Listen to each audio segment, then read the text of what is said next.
Assalamualaikum warahmatullahi wabarakatuh. Hi everyone, my name is Agnes Adela Irawan from English Language Education Study Program, Class 5B, Papua New Guinea. Here I would like to show and explain to you about the culture in Australia. I will make a compilation video and combine it with my explanation. The topic that will be discussed here is verbal and non-verbal communication, language barrier, and the last is food and culture. Okay, now the first explanation will be about verbal and non-verbal communication. And here's the video explanation. Australians love small talks.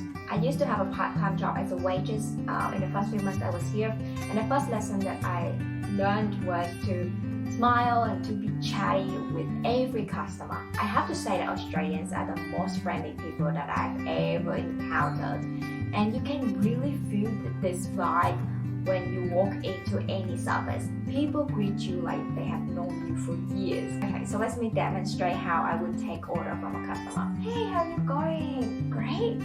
Yeah.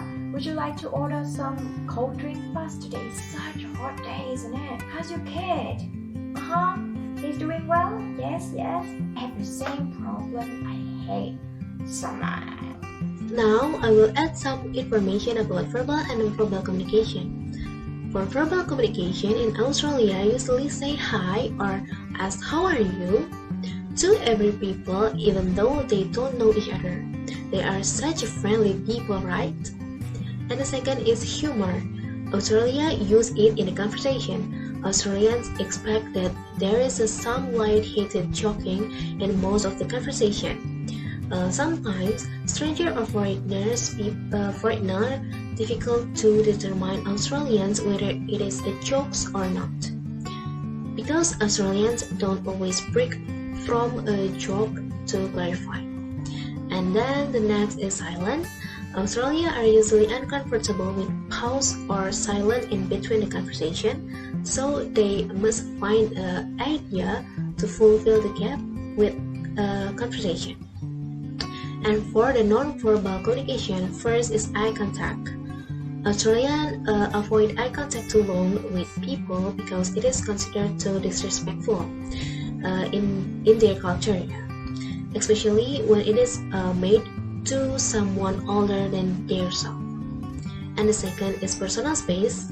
Australians keep about an arm length distance between one another when talking, or it can more than that if men and women are talking.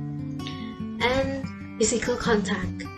Australians tend not too much touch because it can consider as a sexual advance. And then the last is pointing. Australian people pointing with index finger, however, it is considered rude to point directly to someone. Next point will be about language barrier. People in Australia, they like to shorten words. Here the video example of shortened words in Australia. Aussies love shortening words. McDonald's, Macca's. Breakfast, brekkie. Afternoon, arvo. Service station or gas station, servo. Mosquitoes, mozzies. Barbecue, barbie. Kangaroo, roo. Conversation, convo. In my city, there's a shopping mall called Garden City, and they often call it garble. Besides shortening words, they also call things in different names. For example, candies are lollies. Lemonade is actually Sprite or 7-Up. Pharmacy is chemist. Liquor store is bottle. And then the container where you put cold things in there to keep it cold, I don't even remember the American term, but here they call it escape. Americano, long black. Espresso, short black. It is hard to foreigner to understand their language. It is just they can understand the language. So moreover, to overcome it, foreigner must be memorize the words and find out the vocabulary in the Google. Okay, the next one will be the last of the discussion in this video is about food and culture. Here the brief explanation video. Shock number 5 is talking while eating. When I moved here for the first time, I moved with this beautiful Australian family. Over the dinner, I kept shifting my brain either to talk or to eat. I couldn't even do both. For them, it's just a normal thing, and I think it would be awkward to not have a conversation while eating. The culture shocks number 6 is drinking from the tap. In Australia, it is very common to just grab a glass and drink.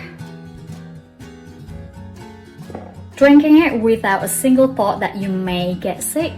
The water is drinkable and is very clean. So I would like to add information about this, especially in dining attitude to have a meal. Okay, first, using utensil. Australians have a fork in the left hand and a knife in the right hand, and they don't switch them while eating. And after finish eating, the utensils should put it parallel into the plate. And then the second, using hand or not holding the utensils. The hand should be on the lap at the dining table. The third is for passing the food. Pass all dishes and serving accessories at the table to the left side. And then the matter in a restaurant, Australians should have a reservation first and to confirm it. They might, in informal restaurant, they might be required to share the table with people. And then Australians don't like to have a business conversation over the nice meal. And the last is for paying the bills. In Australians, the bill will be paid by the people who invited someone, although the guest is expected to make an effort to pay. Okay, I think that's all of the explanation about 3 points from Australian culture. Hope this video is useful for you. Thank you. Wassalamualaikum warahmatullahi wabarakatuh.